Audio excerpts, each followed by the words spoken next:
ಬೆಳಿಗ್ಗೆ ಬೆಳಿಗ್ಗೆ ಇರೋ ಈ ಚಳಿಗೆ ಬೇಗ ಎದ್ದು ಅಡುಗೆ ಮಾಡೋದು ತುಂಬ ಕಷ್ಟ. ಬಟ್ ಬೇಗ ದಿಢೀರಂತ ಆಗುವಂಥ ಒಂದು ಸ್ಪೆಷಲ್ ಸೂಪರ್ ಹೆಲ್ದಿ ರೆಸಿಪಿ ನಾನು ನಿಮಗಿವತ್ತು ತೋರಿಸ್ತಾ ಇದ್ದೀನಿ. So welcome back to my channel. ನಾನು ನಿಮ್ಮನೆ ಹುಡುಗಿ ಜಯಪ್ರದ.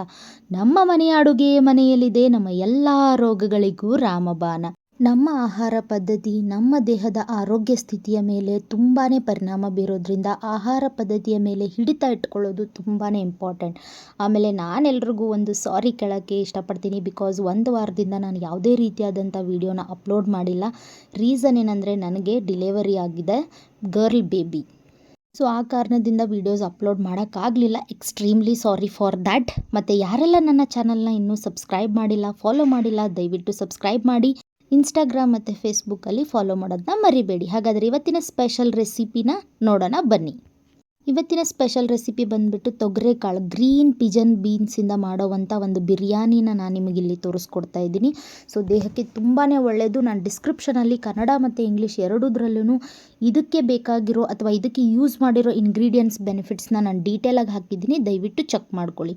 ಫಸ್ಟಿಗೆ ಒಂದು ಕುಕ್ಕರ್ನ ಬಿಸಿ ಮಾಡ್ಕೊಳ್ಳೋಣ. ಕುಕ್ಕರ್ ಬಿಸಿ ಆದಮೇಲೆ ಇದಕ್ಕೆ ನಾನು ಜೀರಿಗೆ, ಸಾಸಿವೆ, ಕಡಲೆಬೇಳೆ ಎಲ್ಲ ಒಗ್ಗರಣೆ ಐಟಮ್ಸ್ಗಳನ್ನ ಹಾಕ್ಕೊಂಡ್ಬಿಟ್ಟು ನೀಟಾಗಿ ಚಟಪಟ ಅಂದಮೇಲೆ ಇದಕ್ಕೆ ಕರಿಬೇವನ್ನ ಹಾಕಿ, ಕರಿಬೇವು ಕೂಡ ಚಟಪಟ ಅಂದಮೇಲೆ ಎಲ್ಲ ಬೇಸಿಕ್ ಮಸಾಲೆಗಳನ್ನ ಮೊದಲು ನಾನೇನು ತೋರಿಸಿದ್ನಲ್ಲ ಅಥವಾ ಬಿರಿಯಾನಿ ಮಸಾಲೆ ಎಲೆ ಈ ಥರ ಏನೇನು ಮಸಾಲೆಗಳಿರುತ್ತೆ, ಜಾಪತ್ರೆ ಅದು ಇದು ಎಲ್ಲನೂ ಹಾಕಿ ಚೆನ್ನಾಗಿ ನಾನಿಲ್ಲಿ ಇದನ್ನು ಫ್ರೈ ಮಾಡ್ಕೊತಾ ಇದ್ದೀನಿ. ಚೆನ್ನಾಗಿ ಚಟಪಟ ಅಂದ ಮೇಲೆ ನಾನು ಇದಕ್ಕೇನು ಮಾಡ್ತಾಯಿದ್ದೀನಿ ಅಂತ ಅಂದರೆ ಸ್ವಲ್ಪ ಶುಂಠಿ ಬೆಳ್ಳುಳ್ಳಿ ಪೇಸ್ಟ್ನ ಸೈಡಿಗೆ ಹಾಕ್ಕೊತಾ ಇದ್ದೀನಿ. ಇಲ್ಲಾಂದರೆ ಹೊತ್ತೋಗ್ಬಿಡುತ್ತೆ. ಅದಕ್ಕೆ ಅದನ್ನು ಬಿರಿಯಾನಿ ಎಲೆ ಮೇಲೆ ಹಾಕ್ಕೊಂಡ್ಬಿಟ್ಟು ಸಡನ್ನಾಗಿ ಇದಕ್ಕೆ ಏನು ಮಾಡ್ತಾಯಿದ್ದೀನಿ ಅಂದರೆ ನಾನಿಲ್ಲಿ ಈರುಳ್ಳಿನ ಆ್ಯಡ್ ಮಾಡ್ಕೊತಾ ಇದ್ದೀನಿ. ಸೊ ಈರುಳ್ಳಿಯಲ್ಲಿರೋ ನೀರಿನಂಶ ಬಿಡೋದ್ರಿಂದ ಶುಂಠಿ ಬೆಳ್ಳುಳ್ಳಿ ಪೇಸ್ಟು ಪಾತ್ರೆಗೆ ಅಂಟ್ಕೊಳ್ಳಲ್ಲ. ಆ ಕಾರಣಕ್ಕೋಸ್ಕರನೇ ಸೊ ಅದನ್ನೆಲ್ಲ ಚೆನ್ನಾಗಿ ಫ್ರೈ ಮಾಡ್ಕೊಂಡ್ಬಿಟ್ಟು ಸ್ವಲ್ಪ ಈರುಳ್ಳಿ ಬೇಯಕ್ಕೆ ನೀರನ್ನ ಹಾಕ್ಕೊಂಡ್ಬಿಟ್ಟು ಈರುಳ್ಳಿ ಎಲ್ಲ ಚೆನ್ನಾಗಿ ಟ್ರಾನ್ಸ್ಪರೆಂಟ್ ಆಗೋವರೆಗೂ ನಾವು ಇದನ್ನು ಬೇಯಿಸ್ಕೋಬೇಕು. ಇದು ಬೆಳಗಿನ ಉಪಹಾರಕ್ಕಂತೂ ಹೇಳಿ ಮಾಡಿಸಿರೋವಂಥದ್ದು. ಬಿಕಾಸ್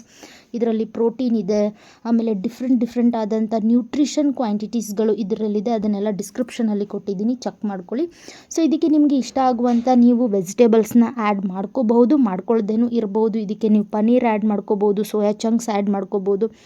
ನಿಮಗೆ ಇಷ್ಟ ಆಗಿರೋ ವೆಜಿಟೇಬಲ್ಸು ಏನು ಬೇಕಾದರೂ ಆ್ಯಡ್ ಮಾಡ್ಕೋಬೋದು. ಕೆಲವೊಬ್ರು ಮೊಟ್ಟೆ ತಿನ್ನೋರಿದ್ದರೆ ನೀವು ಮೊಟ್ಟೆನ ಕೂಡ ಆ್ಯಡ್ ಮಾಡ್ಕೊಳ್ಳಿ. ಸೊ ಬೀನ್ಸು ಮತ್ತು ಕ್ಯಾರೆಟ್ ಎಲ್ಲ ಚೆನ್ನಾಗಿ ಬೆಂದಿದೆ ಅಂದಾಗ ನಾನಿಲ್ಲಿ ಗ್ರೀನ್ ಪಿಜನ್ ಪೀಸ್ ಅಥವಾ ತೊಗರಿ ಕಾಳುಗಳನ್ನು ನಾನಿಲ್ಲಿ ಹಾಕ್ಕೊಂಡ್ಬಿಟ್ಟು ಅವುಗಳನ್ನ ಕೂಡ ಚೆನ್ನಾಗಿ ಬೇಯಿಸ್ಕೊತಾ ಇದ್ದೀನಿ. ಸೊ ಇಲ್ಲಿ ತೊಗರಿ ಕಾಳು, ಬೀನ್ಸು, ಕ್ಯಾರೆಟು ಬೇಯೋಕ್ಕೆ ಎಷ್ಟು ನೀರಿನ ಅವಶ್ಯಕತೆ ಇದೆ ಅದನ್ನು ಹಾಕಿ ಅದ್ರ ಜೊತೆಗೆ ನಾನಿಲ್ಲಿ ಮೊಸರನ್ನ ಕೂಡ ಆ್ಯಡ್ ಮಾಡ್ತಾಯಿದ್ದೀನಿ. 1/4 ಕಪ್ ಅಷ್ಟು ಮೊಸರನ್ನ ನಾನಿಲ್ಲಿ ಆ್ಯಡ್ ಮಾಡ್ತಾಯಿದ್ದೀನಿ. ಇದು ಕೋಕೋನಟ್ ಮಿಲ್ಕಿಂದ ಮಾಡಿರುವಂಥ ಮೊಸರು. ಸೊ ಶೀಘ್ರದಲ್ಲೇ ನಾನು ಅದನ್ನು ಯಾವ ರೀತಿ ಮಾಡೋದು ಅಂತ ಕೂಡ ನಿಮಗೆ ತೋರಿಸ್ಕೊಡ್ತೀನಿ. ಸೊ ಅದನ್ನು ಹಾಕ್ಕೊಂಡ್ಬಿಟ್ಟು ನೀರು ಎಷ್ಟು ಬೇಕು ಈ ತರಕಾರಿಗಳು ಬೇಯೋಕ್ಕೆ ಅದನ್ನು ನೀರನ್ನು ನಾನು ಹಾಕ್ಕೊತಾ ಇದ್ದೀನಿ. ನೀವೇನಾದರೂ ಕೋಕೋನಟ್ ಕರ್ಡ್ ಯೂಸ್ ಮಾಡಲ್ಲ ಅಂತಂದರೆ ನಾರ್ಮಲ್ ಕರ್ಡ್ ಕೂಡ ನೀವಿಲ್ಲಿ ಯೂಸ್ ಮಾಡ್ಕೋಬೋದು. ಸೊ ನಾನಿಲ್ಲಿ ಕಾಳುಮೆಣಸಿನ ಪುಡಿನ ಯೂಸ್ ಮಾಡ್ತಾ ಇದ್ದೀನಿ. ಕಾಳುಮೆಣಸಿನ ಪುಡಿ ವಿಂಟರ್ ಸೀಸನಲ್ಲಿ ತುಂಬಾ ಒಳ್ಳೆಯದು. ಸೊ ಅದಕ್ಕೋಸ್ಕರ ಅದನ್ನು ಹಾಕ್ಕೊತಾ ಇದ್ದೀನಿ. ಖಾರಕ್ಕೆ ನಾನಿಲ್ಲಿ ಅದನ್ನೇ ಯೂಸ್ ಮಾಡ್ತಾ ಇರೋದು. ಬೇರೆ ಯಾವುದೇ ರೀತಿಯಾದಂಥ ಅಚ್ಚಕಾರದ ಪುಡಿ ಕೂಡ ನಾನಿಲ್ಲಿ ಹಾಕ್ಕೊಂಡಿಲ್ಲ. ಮತ್ತು ಬಾಣಂತನದಲ್ಲಿ ಖಾರದ ಜಾಸ್ತಿ ತಿನ್ನಲ್ಲ ಅನ್ನೋರಿಗೆ ಕಾಳುಮೆಣಸಿನ ಪುಡಿ ಕೊಡ್ತಾರಲ್ಲ, ಅದಕ್ಕೋಸ್ಕರ ಈ ಥರ ಮಾಡ್ಕೊಂಡಿರೋದು. ಸೊ ಇದನ್ನೆಲ್ಲ ತರಕಾರಿನ ಚೆನ್ನಾಗಿ ಬೇಯೋಕ್ಕೆ ಒಂದು ಮುಚ್ಚಳ ಮುಚ್ಚಿ ಚೆನ್ನಾಗಿ ಬೇಯಿಸ್ಕೊತಾ ಇದ್ದೀನಿ. ತರಕಾರಿ ಎಲ್ಲ ಬೆಂದಿದೆ ಅಂದಾಗ ಫುಲ್ ಬೇಯಿಸ್ಕೋಬಾರ್ದು, ಒಂದು 50% ಬೆಂದಿದ್ರೆ ಸಾಕು.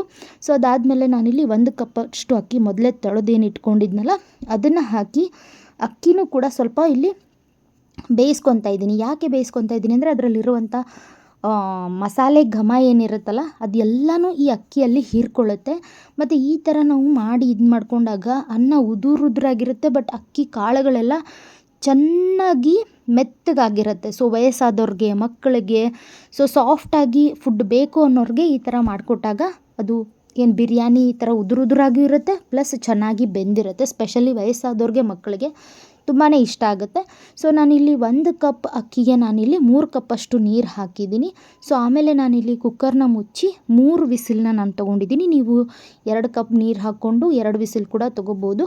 ಆಮೇಲೆ ನೀವು ಬೇಕಂದರೆ ಇದಕ್ಕೆ ನಿಂಬೆ ಹಣ್ಣಿನ ರಸನ ಆ್ಯಡ್ ಮಾಡಿಕೊಂಡು ಸರ್ವ್ ಮಾಡಿಕೊಂಡ್ರೆ ಆಯಿತು. ಸೂಪರ್ ಟೇಸ್ಟಿಯಾಗಿರುವಂಥ ತೊಗರೆಕಾಳು ಅಥವಾ ಗ್ರೀನ್ ಪಿಜನ್ ಪೀಸ್ ಅಂತ ಏನು ಕರೀತಾರಲ್ಲ ಅದರದ್ದು ಬಿರಿಯಾನಿ ರೆಡಿ ಆಗುತ್ತೆ. ಲಂಚ್ ಬಾಕ್ಸ್ಗಾಗಿರಬಹುದು ಅಥವಾ ಬೆಳಗಿನ ಬ್ರೇಕ್ಫಾಸ್ಟ್, ಲಂಚ್ ಅಥವಾ ಡಿನ್ನರ್ಗೂ ಕೂಡ ಯಾರನ್ನಾದ್ರೂ ಇನ್ವೈಟ್ ಮಾಡಿದ್ರೆ ಸ್ಪೆಷಲಾಗಿ ನೀವೇನಾದರೂ ಅವ್ರಿಗೆ ಮಾಡಿಕೊಡ್ಬೇಕು ಅಂದರೆ ಇದು ಸಖತ್ತಾಗಿರುತ್ತೆ. ನೀವು ಇದ್ರ ಜೊತೆ ರಾಯ್ತ ಕೂಡ ತೊಗೋಬಹುದು, ಇಲ್ಲ ಯಾವುದಾದ್ರೂ ಸಾಂಬಾರು ಕೂಡ ಮಾಡ್ಕೋಬಹುದು.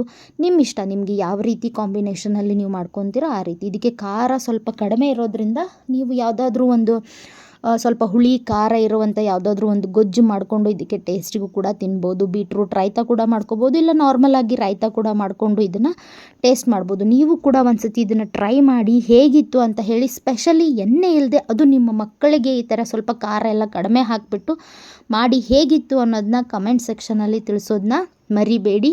ಹಾಗೆ ಇದರಲ್ಲಿ ಯೂಸ್ ಮಾಡಿರುವಂಥ ಆನಿಯನ್ನು ಮತ್ತು ಮಸಾಲ ಐಟಮ್ಸ್ಗಳ ಬೆನಿಫಿಟ್ಸ್ನ ಡಿಸ್ಕ್ರಿಪ್ಷನಲ್ಲಿ ಕೊಟ್ಟಿದ್ದೀನಿ, ಚೆಕ್ ಮಾಡ್ಕೊಳ್ಳಿ ಯಾರಿಗೆಲ್ಲ ಇಂಟ್ರೆಸ್ಟ್ ಇದೆ.